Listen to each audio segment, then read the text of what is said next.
hello आमा के छ त के छ आमा के गर्न आउनु भएको साग के को साग आमा यो ए किन टिप्ने आमा तोरीको साग गल्नु भयो तपाईलाई कसले टिप्ने भनेर पठाएको त तपाईँ आफ्नो इच्छाले आउनु भएको हो कि हैन आफ्नो इच्छाले त हो त यहाँ हुर्किसक्यो हुर्क्यो नि त के यसले चाहिँ हुर्किन पाउँदैन तपाईँ पनि त सानोबाट हुर्केर ठुलो हुनु भएको हो कि हैन अनि के तपाईलाई पनि साना चिमटे भए यत्रो हुनुहुन्थ्यो अहिले यत्रो हुन पाउनुहुन्थ्यो आमा तपाईलाई पनि साना चिमटे भए यत्रो हुनुहुन्थ्यो भने बोल्नु न किन बोल्नु हो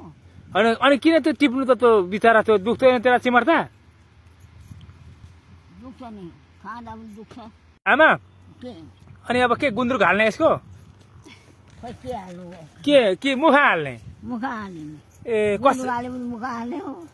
त्यतिकै मुखै हाल्ने हो त्यतिकै पकाए पनि मुखमा हाल्ने निकै राम्ररी हुनुहुन्छ त आज चडक्क परेर यो घाममा आएर बसेर हो